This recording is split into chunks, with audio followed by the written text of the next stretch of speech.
जय हिंद साथियों, स्वागत है आप सभी का स्टडी गाइडेंस विद दीपक में। आज की जो क्लास है वो काफ़ी इंपॉर्टेंट है। आज हम लोग यूपीएसआई के जो इम्पोर्टेंट क्वेश्चन है प्रीवियस ईयर आए हुए उन सभी को करेंगे। ठीक है, तो आई होप आप लोगों को ये क्लास पसंद आएगी। चलिए स्टार्ट करते हैं बिना देरी करते हुए। पहला प्रश्न देखिए क्या है यहाँ पे।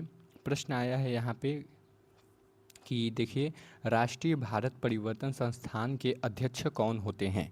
ठीक है, राष्ट्रीय भारत परिवर्तन संस्थान के अध्यक्ष कौन होते हैं। Who is the chair person of the national institution for transforming India. ठीक है, तो ऑप्शन ए है यहाँ पे प्रेसिडेंट ऑफ इंडिया। ठीक है, prime minister of India, union minister of home affairs, union affairs, sorry union minister of finance यानी केंद्रीय वित्त मंत्री। तो आप लोगों का राइट आंसर हो जाएगा प्राइम मिनिस्टर ऑफ इंडिया, यानी भारत के प्रधानमंत्री जो होते हैं वो राष्ट्रीय भारत परिवर्तन के संस्थान के अध्यक्ष होते हैं। आगे बढ़ते हैं अगले प्रश्न की ओर। अगला प्रश्न देखिए, अगला प्रश्न हम लोगों का संघ लोक सेवा आयोग जो यूपीएससी है के अध्यक्ष को हटाने का अधिकार किसके पास है। ठीक है, यानी who is the authority to remove the chairman of Union Public Service Commission यानी यूपीएससी। ठीक है, तो किसके पास है। ऑप्शन ए है भारत के मुख्य न्यायाधीश, प्राइम मिनिस्टर, उपराष्ट्रपति और प्रेसिडेंट ऑफ इंडिया यानी भारत के राष्ट्रपति। तो यहाँ पे राइट आंसर हो जाएगा option D, president of India यानी भारत के राष्ट्रपति के पास ये अधिकार है। आगे बढ़ते हैं अगले प्रश्न की ओर।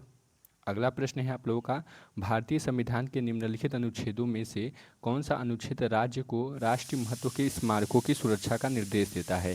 ऑप्शन ए है यहाँ पे आर्टिकल 55, आर्टिकल 53, आर्टिकल 51 और आर्टिकल 49। तो आप लोगों का राइट आंसर यहाँ पे हो जाएगा आर्टिकल 49, सॉरी हाँ आर्टिकल 49 बिल्कुल सही हो जाएगा।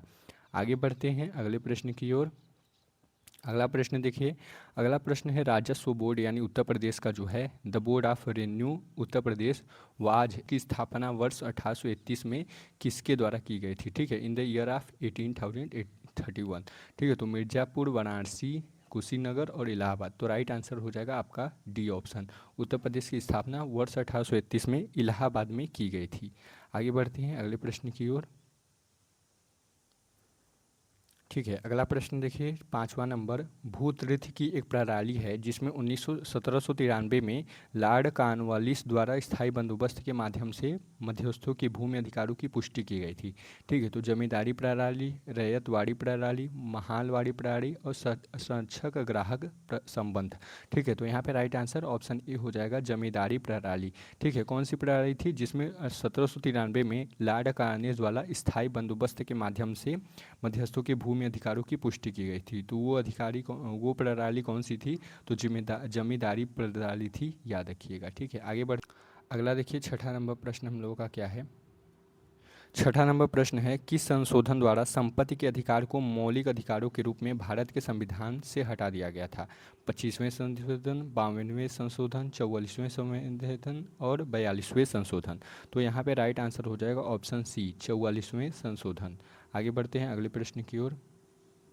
अगला प्रश्न है, निम्नलिखित में से किस न्यायाधीश ने भारत में जनहित याचिका का मार्ग प्रशस्त किया है। V R Krishna Iyer, M N Venkatachaliah और एस पी साठे। तो यहाँ पे राइट आंसर आप लोग का हो जाएगा ऑप्शन डी जो है यहाँ पे, ऑप्शन डी यानी option A, V R Krishna Iyer. ठीक है, आगे बढ़ते हैं अगले प्रश्न की ओर। अगला प्रश्न है, हाल ही में पारित कृषि अधिनियम के अनुसार कृषि समझौते की अधिकतम अवधि क्या है। ठीक है, तो 7 वर्ष, 10 वर्ष, 8 वर्ष और डी है 5 वर्ष। तो राइट आंसर यहाँ पे याद रखिएगा ऑप्शन डी है 5 वर्ष। ठीक है, पारित अधिनियम द्वारा कृषि समझौते की अधिकतम अवधि 5 वर्ष है, याद रखिएगा। आगे बढ़ते हैं। अगला प्रश्न है हम लोगों का, आयकर अधिनियम के तहत निम्नलिखित में से किसे निर्धारित कहा जाता है, निर्धारित ही कहा जाता है। एक हिंदू अविभाजित परिवार, एक कंपनी को और बॉडी ऑफ इंडिविजुअल्स यानी व्यक्तियों का निकाय। तो यहाँ पे राइट आंसर 9 का आप लोगों का ऑप्शन ए हो जाएगा, यानी ए, बी तथा सी तीनों ही सही है। एक हिंदू अविभाजित परिवार यानी ए हिंदू अनडिवाइडेड फैमिली, एक कंपनी और बॉडी ऑफ इंडिविजुअल्स। ठीक है, आगे बढ़ते हैं। और ये हम लोग का लास्ट प्रश्न है, भारत में निष्क्रिय इच्छा मृत्यु को खालिस्तान है के मामले में वैध बनाया गया था। ठीक है, तो इन अरोड़ा रामचंद्र शानबाग बनाम भारतीय संघ, लिली थॉमस बनाम भारतीय संघ, जियान कौर बनाम पंजाब राज्य और सहेली बनाम पुलिस आयुक्त।